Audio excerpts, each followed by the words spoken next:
All right. Hello, everyone. This is David Morgan from the morganreport.com. And today I have a special treat. And I know that word special is overused, but it's true. It's Benny Wills. And Benny, why don't you give us some background? Most of my viewers probably are not familiar with you. They probably see me and you on stage occasionally together at an Anarchapulco event or a Red Pill or something like that. But why don't you give us your background? Sure. Yeah, I usually am a guy that are like, I've seen this guy, I think, somewhere.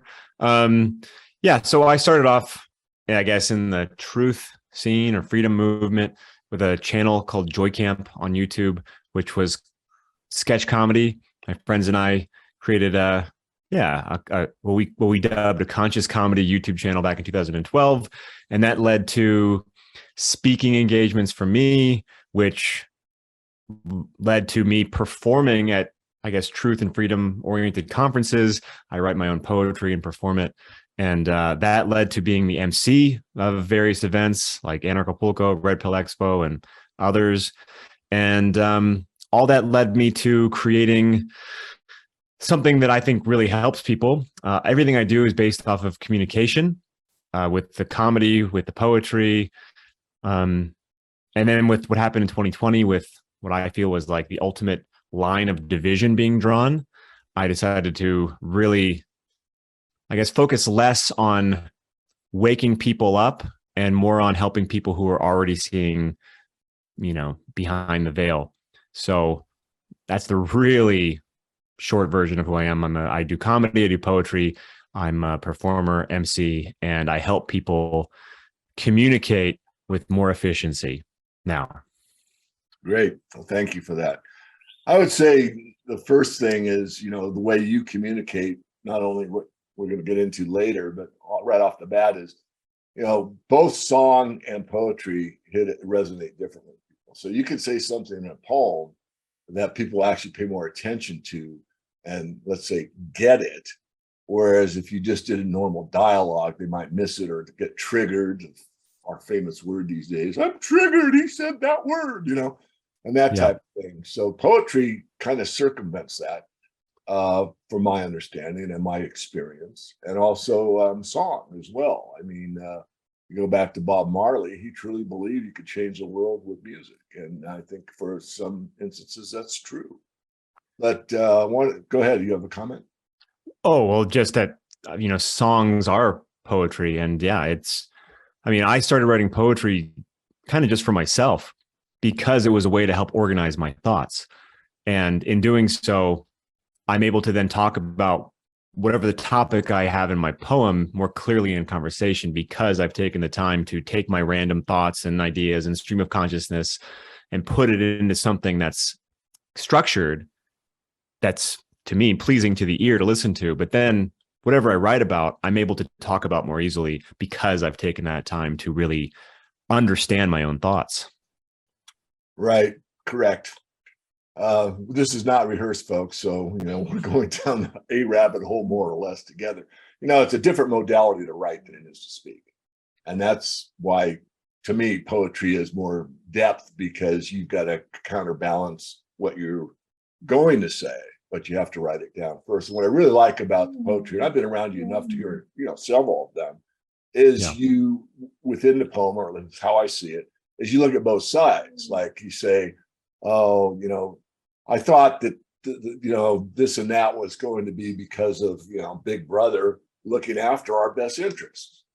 However, I discovered that I think that methodology, you don't do it in every poem, but I know you've done it in several, at least the way I see them, sort of diffuses the it helps people with the thought process, because I used to think that everything out there in the medical establishment was for our own good. And then I discovered and the way you do it, especially with rhyming and poetry itself, to me is like music, meaning that you're more engaged, Yeah. much more engaged. So, any further comments? Yeah. Well, I just want to say for the record, I'm not a big fan of especially modern day poetry. I think poetry in general has been a bit, dare I say, bastardized in the last 100 years. You can get away with calling things poetry, or that I wouldn't necessarily define as poetry.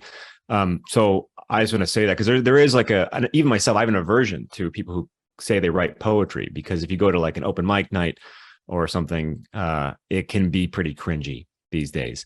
So what I'm doing is more old fashioned, I'd say. I really like lyrical rhyming poetry that sounds good to the ear. I write poetry that I would want to hear. Agreed. So it's not your standard modern, victim-y, me type poetry that I think that we've kind of accepted as being poetry now. It's more storytelling and fun to listen to. That's hardly ever about me. Most poetry these days is really self-serving, and I'm rarely ever in the poem. It's usually about certain topics or ideologies, philosophies, as relayed through, fun rhyming poetry. Agreed. Which is why people like it, I think. I agree. Yeah, no, some of them, fairly profound to me. And it's, God, he nailed it. Although our ideologies are similar in many, many ways, it came back a couple times was, wow, that's such a great way to see it, or to see Well, it's all about simplification. I'm trying to not just with poetry, but in life in general, how do you distill things down to their simplest essence? Right. How do you really just get right to the point with ideas? I mean, especially now when I think we're really meant to be confused and wondering what's going on. And, you have to go back to the nucleus. Like, what is at the center? What is the thing that's the seed behind this thing? So I'm always, and the poetry again helps me. It's therapeutic for me to really consolidate and understand an idea that I have and go back to the root. And, so many people now don't understand why they believe what they believe, or they just feel that it's correct. So you have to simplify in order for people to understand, basic ideas. Exactly. So we're going to focus more on communication, and I'm going to take us on a big loop. I'll try to be succinct, but the idea that communication is the key, and it is. I mean, you sometimes just your inflection can be taken wrong. Like, I love you. Well, the way I said love, do I really, or am I mad at you? And, there's so many details with communication, not just verbal, written, on the screen, body language, all this. And I'm not going to touch on all of those, but I am going to make a kind of a blanket statement. It's this: having an engineering background, I learned that you can have absolute, complete, total 100% understanding in the human realm. So wait a minute, David, I don't know if I've ever been anywhere I had any communication, even my closest friends, even my wife, that we absolutely knew we understood each other 100%. It's in the material realm, unfortunately. I wish it was in our human affairs. It's not. It's in engineering. And the point I'm making is this: if I take a blueprint for a 747, I mean, all the blueprints, which is massive, and I give that blueprint to someone in, an aircraft manufacturing company in South Africa, Japan, or Canada, I'm going to come out with exactly the same airplane. Why? Mm-hmm. Because the communication is so perfect. Mm-hmm. Every rivet is spelled out on what the material is, what the strength is, what the length is, what the size is. Every wing, every strut, the fuselage, all of that. And that is a way to communicate. And that's a way you get a car built that's identical to the next car. Are there some changes? Yeah, because it could be a micron off or a millimeter here or there, but overall it's identical. And that's a good way to preface this communication. And we're not there in the human realm at all. And yet, and I thought about this before I interviewed. The one thing I came up with before we started, and I don't want to get it out now, even though, me, I'm a bit random, is like, no one wants to die with the song left in them. We've all got this song. And I think, what you're doing, the way I see it, is getting people, giving them the ability maybe to see what they already have, but they don't know it. It has to be taught, or it has to be practiced, and it has to be criticized or critiqued. And that's what you do. So, you might want to comment on the engineering thing. I think it's great that we can communicate that well to come out with something material that's, no ifs, ands, or buts. It comes out exactly as designed, but yet there's no real spillover into the human Right. realm with our emotions. Well, I think that's a great example of clear communication. And I think one of the reasons why that is so clear is because there is no emotion involved in that sort of communication. And I think one of the biggest issues we have in communicating clearly with each other is emotion. I mean, especially when you can see how the mainstream likes to implant their ideas. They do it through emotions. So people are very emotionally triggered. So facts, truth really doesn't matter. As long as it feels true, then it is true. So that's what you're grappling with when you're trying to make clear, logical points using discernment and critical thinking with someone who is not using those same tools and really just operating emotionally. So that's the real difference between, I think, what you're saying, which is a very clear, like step-by-step process towards achieving a goal, which is much different than a conversation over a taboo subject, because you both have you have an investment in this idea, whether big or small. There's some sort of emotional attachment, and how do we work through that so that you can communicate clearly, like that step-by-step, engineering plan would allow? How do you do that while not having to read from and speaking with another human who's very emotionally involved with what you're talking about? Yeah, I think you added a lot to what I said. And just to add to what you said, there's no argument. I mean, when it's mil spec is commonly used in aircraft, it is for a military specification, and it's specified that you use this particular, bolt, nut, screw, rivet, panel, whatever type of aluminum. It's a mil spec, whatever. But there is no guesswork or whatever, and you don't get a choice.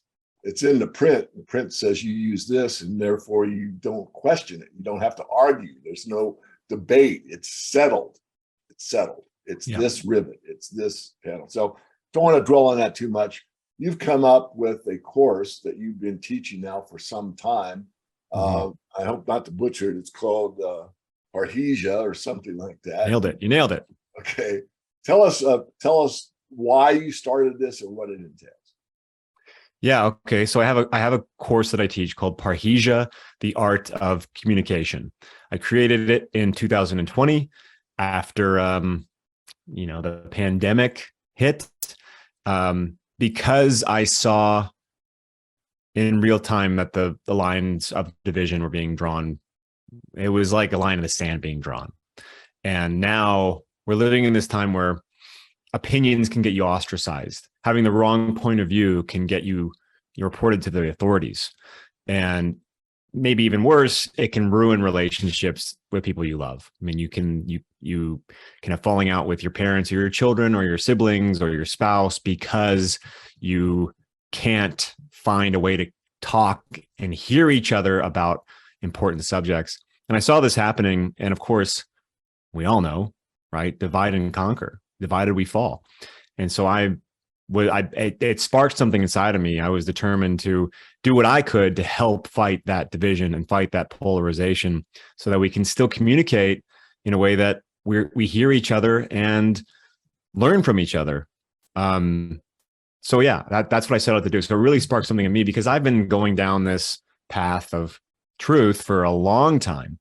And I know very well what it's like to not be understood and also not to communicate well. I mean, on my JoyCamp YouTube channel, I have a character called the Conspiracy Guy. If anybody's ever seen JoyCamp, this is the only recurring joke we have throughout the channel. And this character always chimes in with truth bombs, but by doing so, he becomes the turd in the punch bowl. He just has no tact. He just speaks the truth, doesn't care about the repercussions, and is always either ignored or, kicked out of the room. But that character was a mockery of me. I was me. And so many people throughout the years have watched those videos and said, that's me. Oh my gosh, that's so me. Because so many of us have been there. When you realize you've been lied to, your first impulse is to shout it from the rooftops because it's that important. And it is that important.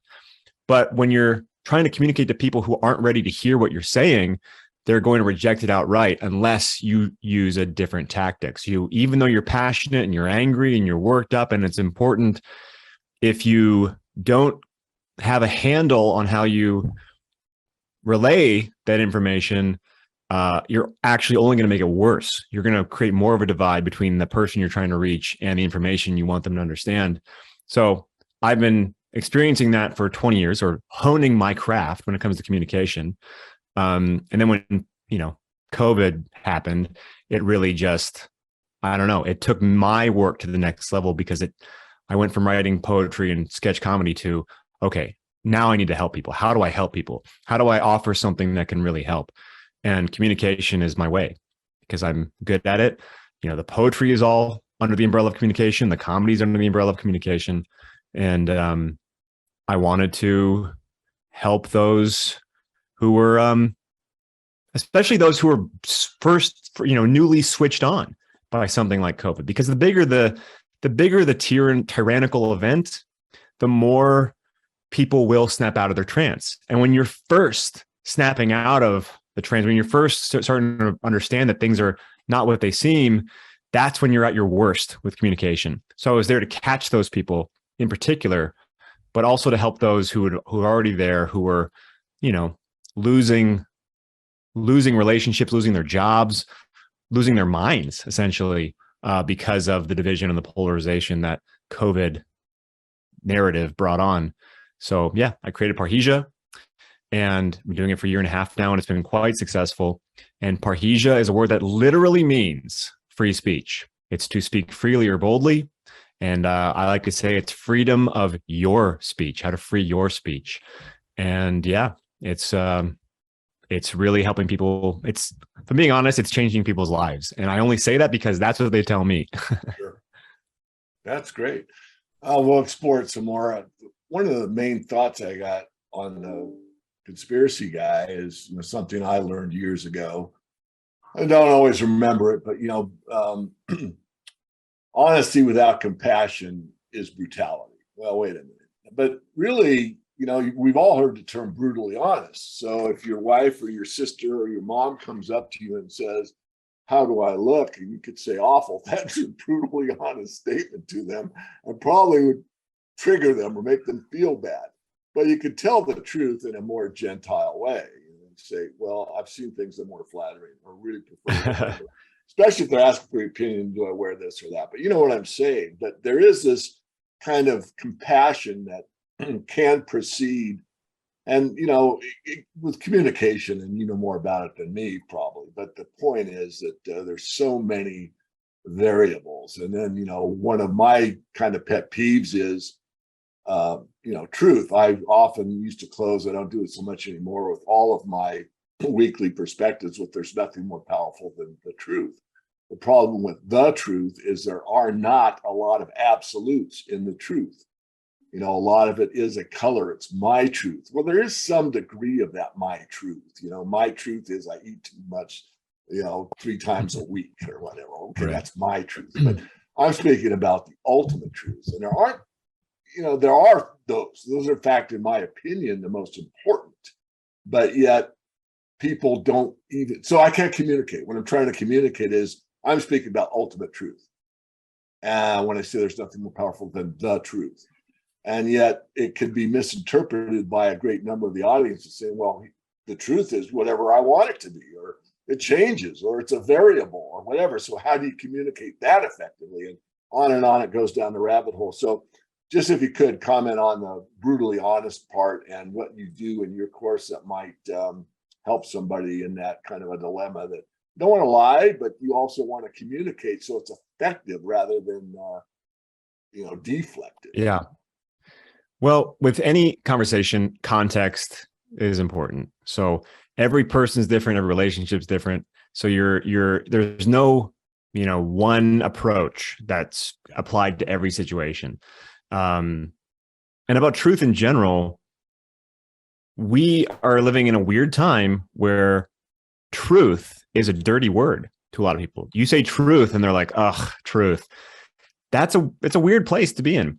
But if you look at, not to go down the rabbit hole or anything too much, but and I think it was 2017, one of the Bilderberg topics for their annual meeting was living in a post-truth world. It was either 2017 or 2018. If you're, allegedly that was one of their talking points, because I wasn't there, but allegedly that was on the list. Living in a post-truth world. So where are we now? 2022, it feels like we're in that world that Bilderberg was talking about, where truth doesn't matter, where facts don't matter. So you're grappling with that in a conversation, and knowing that, just understanding that, can help you reframe your point of view or your tactics.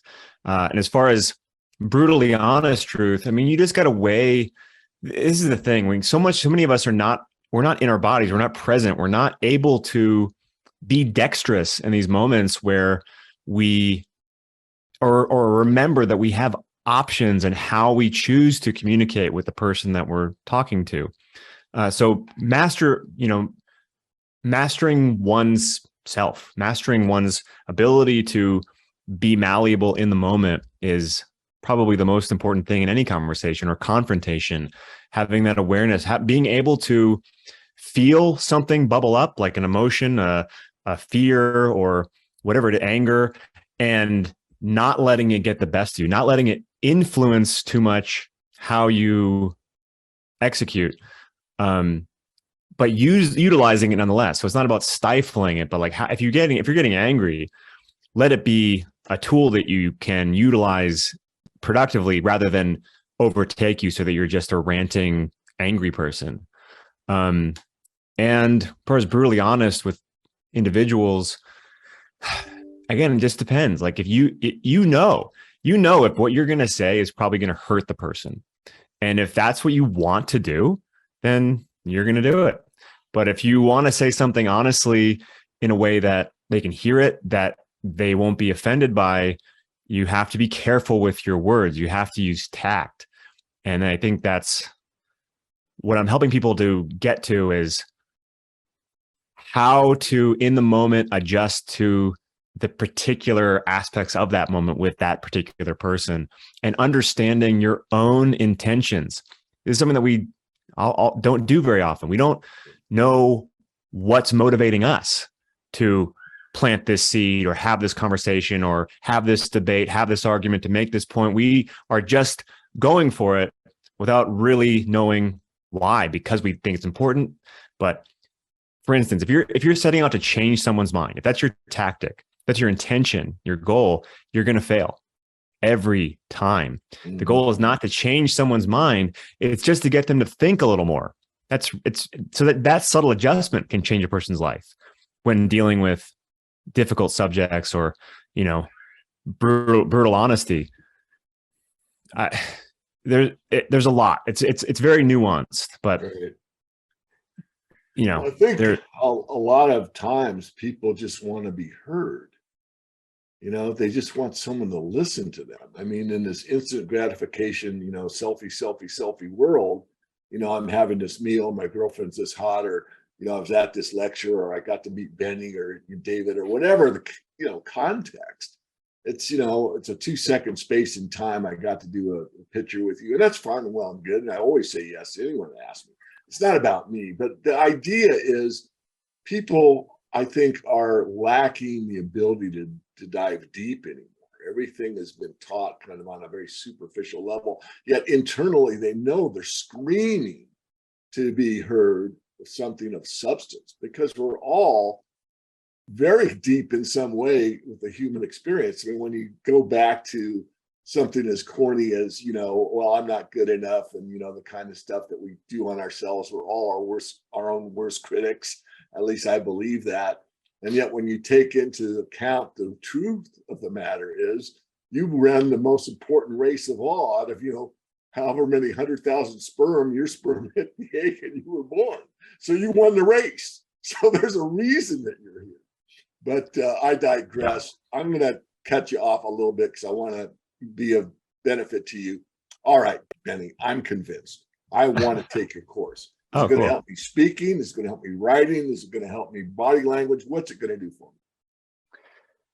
It's going to help you feel confident in any situation where communication is required, whether it's in front of a crowd, whether it's a confrontation where you need to stand up for yourself or someone else, or just something in general, or at the dinner table when the uncomfortable conversation arises, or through a creative work. Because like you said, I mean, people die with a song in them. I believe that every person has a masterpiece, if not several masterpieces inside of them. I believe we are created beings meant to create, and too often we stifle that creativity within us. So whether it is, again, communicating to the crowd, to the individual, or through creative means, that's what the course is all about. With a lot, other details along the way. But those are the three tenets, I guess you could say. Excellent. Yeah. I'm going to try to hone in and make this more concise, which is not my forte. So, okay, so I'm in. Mm-hmm. Tell me how long is the course? How often is the course? Mm-hmm. Tell me those two. So the class spans 10 weeks. And within those 10 weeks, there are 9 presentations. And if you're in one of the 2 higher tiers, there's a workshop once a week. So there's 1 presentation a week and there's 1 workshop a week if you are in the advanced or deluxe tier. The deluxe tier, the added bonus there is a one-on-one time with me every week to discuss whatever you need help with communication-wise, whether it's creating, activating your creative talent, or I've helped people build their websites or film stuff for their webinars or for their jobs, whatever it is. And there's also guest presentations. I have people come on who I feel are great at Parhesia, at speaking boldly and freely. And then there's Q&As every week as well. There's a Discord server, so you can really engage with the community outside of the allotted times. But it's basically is a 2-day structure per week, 1 presentation, 1 workshop. And you have access to all the recordings for a year. And there are some assignments along the way that will help you hone your craft as a communicator and as a Parhesiastes. And yeah, that's the long and the short. So what kind of feedback do I get when I'm in a workshop? And, do I get something like, all right, David, take on this problem or this truth bomb. You want this truth bomb. And do you critique us at the time? What kind of feedback would I get? Well, so I'm like a conductor for a symphony when it comes to the workshop. And my background is in performance, and specifically classically trained theater actor. So I was a Shakespearean actor, you could say, for 25 years. And I'm really good at hearing beyond what the person is saying and seeing beyond what they're presenting and working with their essence. It may sound a little, I don't know, cliche or pretentious, but I can hear, I can just zero in on the person and help lift up what I feel is the strength of this person behind their voice, and also help quiet that part of them that is self-conscious or fearful or doubting. So I'm really good at just bringing forth that which is strong and unique about that person, and quieting that which is keeping them from realizing their real potential. And I do that with different exercises and speaking assignments, I guess. So I know in my own work, which is different from yours, but there's always communication involved. The feedback I've gotten from my membership has made me better. In other words, that's helped me to see more how they would want something presented, or the questions that continually come up or whatever. In fact, in my work, everyone's allowed to send me a question every month, and it's me or the staff that answers it. We guarantee them an answer. It's not always the answer that they want, but they'll get an answer. And oftentimes I do it on a video presentation, which is just words on a piece of paper, but I read the question because it's such an important, impactful question that it really needs to be addressed to the whole community. Yeah. So I do that because it's that important, or at least I think that it's that important to the community. So what kind of mechanism do you have for a follow-up? Let's say I've taken your course and I'm stuck. I know I'd have to pay a greater fee to have access to you, just like in my work, you have to pay a greater fee if you want access to me. It's just the way the world works right now. But is there that ability that, hey, I'm coming up on this, I've got the speech nailed, but Benny, I really don't know how to, end it quickly, not quickly, end it impactfully like you do? How do I do that? Can we get that in depth with you? Yes. And actually, it's cool that you're bringing it up, because that's where this is really evolving for me as a business. There's more demand for the one-on-one aspect of this course than the other aspects this season, which I think it's validating, because going into preparing for this 4th season of Parhesia, I was already thinking that private coaching was where I wanted to take it, because of the success I've had with those who've signed up for the deluxe, the highest tier for Parhesia. They're the ones who are really, taking what I'm offering and running with it the best, because there's so much time, personal investment. So I offer already some private coaching, some assistance for people who are seeking what you're referring to. And I'm going to be leaning into that even more after this season. In fact, if anyone is interested in the Parhesia class, this current model is the last time I'm offering it like this for season 4. Doesn't mean it's going away. I'm keeping the class, but sure, I'm restructuring it somewhat so that I have more time available for the one-on-one coaching, because that is where people get the most value. Because it's focused attention. And for someone who is seeking real mastery of communication, that's where you're going to find it. So yeah, I offer the one-on-one. I'm actually sold out of the one-on-one tier for my class this season, but I offer one-on-one help, whether it's a one-off, like, hey, I'm performing. I just worked with a guy who was performing music. He's a guitar player, singer-songwriter, and it was his first time performing for an audience in a couple of years. And he booked me for an hour just to talk about his set and his motivations and what he should do. And, so it can be that kind of thing, a one-off, or we can create a structure where we speak kind of as much as you would need. So yeah, that's a major thing which I didn't also anticipate when I created this course. I didn't realize that the one-on-one relationship would be something that people really sought out. But as I've gone through this now for a year and a half, it's becoming more and more clear that that is something that a lot of people want and need, and something that I'm really good at offering. So yeah, you can definitely follow up with me. And I think it is important to put what you're learning into practice anyway. So sure, it's easy to understand something in the moment and feel motivated and excited and like you have a handle on it. But unless you really keep working at it, the skill will dull somewhat. So yeah, I'm definitely leaning more into the one-on-one, and people are already utilizing it. Great.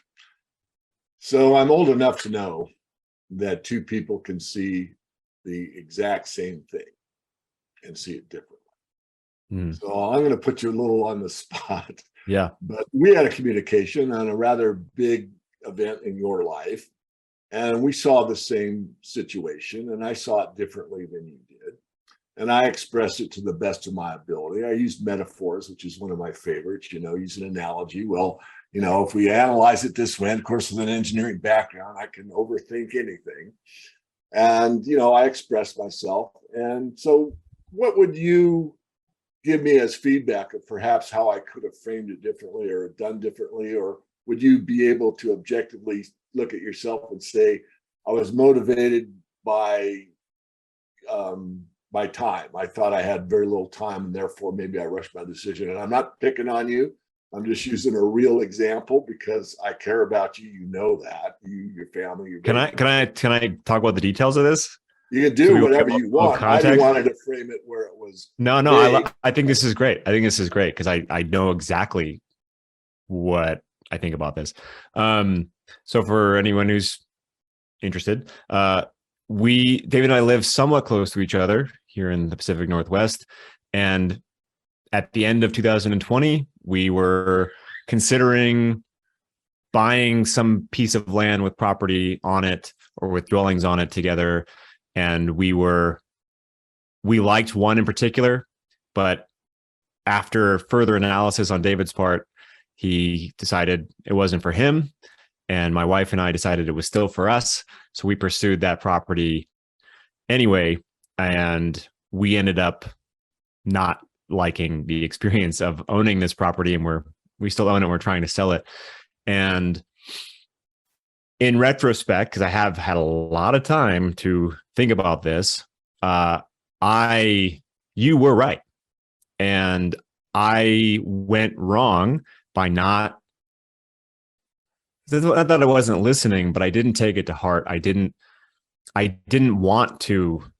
I wanted it so bad. I didn't want to acknowledge some of the things that were your concerns about this property, and went for it anyway.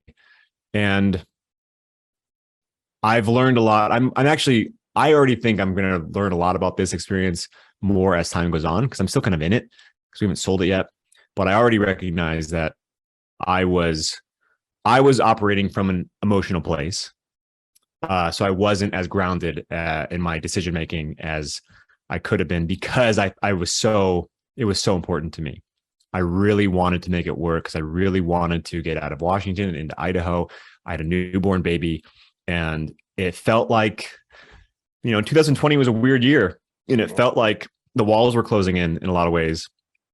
And with a brand new baby, I hastily made a decision rather than really being objective.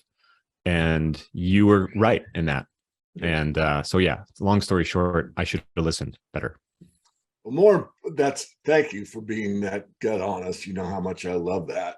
But did you feel in that car ride home where I was giving you my concerns that I was speaking from the heart, that I would still always have your best interest? Oh, always. Well, that's one of the things that Sonia and I love about you is you're one of the most genuine people we know, and one of the most authentic and generous people we know. So I take everything you say at face value, and I never suspect anything other than what you're saying. Like you're a straight shooter, and you operate from the heart. So everything you said was legitimate.